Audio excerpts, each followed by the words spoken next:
Comment réviser quand on est interne? En étant qu'interne, tu es pris entre les gardes, les stages, les consultations et la pression du concours de résidana. Entre manque de temps, fatigue accumulée et cours assimilés, la révision devient un vrai casse-tête. Alors, comment maximiser tes révisions malgré ton emploi du temps chargé? Comment éviter l'épuisement et rester productif jusqu'au jour J? Dans cette vidéo, tu découvriras une méthode efficace et spécialement adaptée aux internes qui t'aidera à optimiser ton apprentissage, gagner du temps et te classer dans le top. Le problème des internes face aux révisions.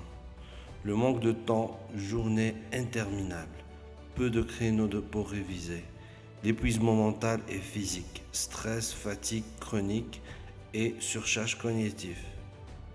Et la dispersion des priorités entre les patients, les urgences et la révision, difficile de s'organiser.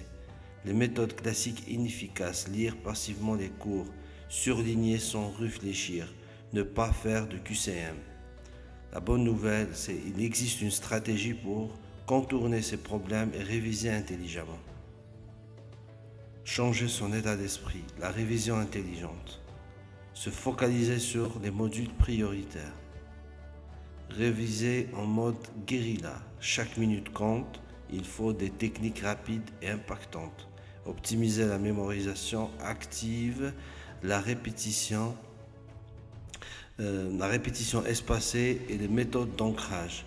Prioriser l'efficacité sur la quantité. 2 heures de révision stratégique valent mieux que 6 heures de lecture passive. Plan d'action. Comment structurer ta révision? 1. Construire un planning réaliste. Identifier des créneaux disponibles. Matin avant l'hôpital, pause midi, soir, jour de repos. Planifier à la semaine plutôt qu'à la journée. Plus flexible et réaliste. Privilégier des sessions courtes mais intenses, de 30 à 45 minutes max. Toujours inclure des QCM et des rappels actifs sur ton planning. 2. La technique des 3 temps de révision. Phase 1. L'assimilation rapide, fiches synthétiques, mind maps ou vidéos courtes. Phase 2. L'entraînement actif, QCM, cas clinique et tests blancs réguliers, en temps réel bien sûr. Phase 3. La consolidation, révision espacée, réactivation progressive des notions. Ce qu'il ne faut pas faire, ne pas avancer rapidement aux stages les moins exigeants. Attendre d'avoir du temps libre pour réviser. Le temps libre n'existe pas en internat. Lire passivement des cours entiers. Favoriser la révision active par les QCM, synthèse et flashcards et même des résumés. Stratégie de révision rapide pendant les stages. Optimiser chaque moment disponible. Pendant les pauses, revoir des fiches, écouter des podcasts médicaux.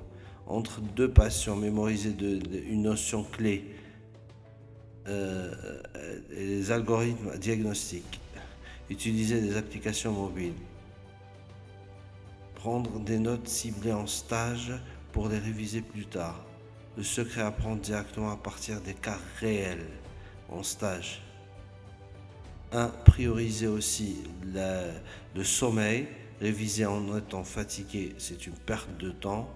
Faire de l'exercice, marche rapide, sport léger pour oxygéner le cerveau. Bien s'alimenter, éviter les repas trop lourds et privilégier les snacks sains.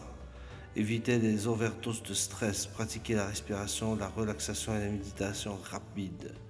S'accrocher à son objectif, chaque heure de révision te rapproche de ta spécialité de rêve. Erreur fatale à éviter absolument. 1. Trop miser sur la mémoire passive. Il faut tester ses connaissances activement, QCM et cas clinique. 2. Reporter la révision à plus tard. Il faut intégrer la révision au quotidien.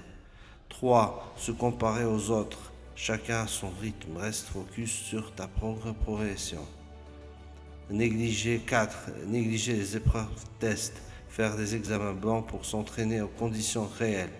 5. Réviser au dernier moment. La clé est la régularité de la révision espacée.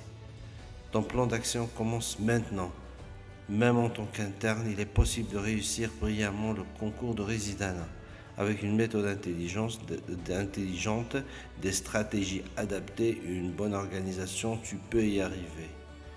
Planifie dès aujourd'hui tes révisions, optimise chaque instant disponible et teste-toi régulièrement avec des QCM et des cas cliniques.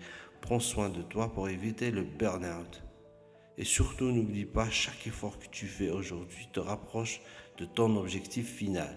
Et maintenant, il est temps d'agir. Alors, es-tu prêt à décrocher ta spécialité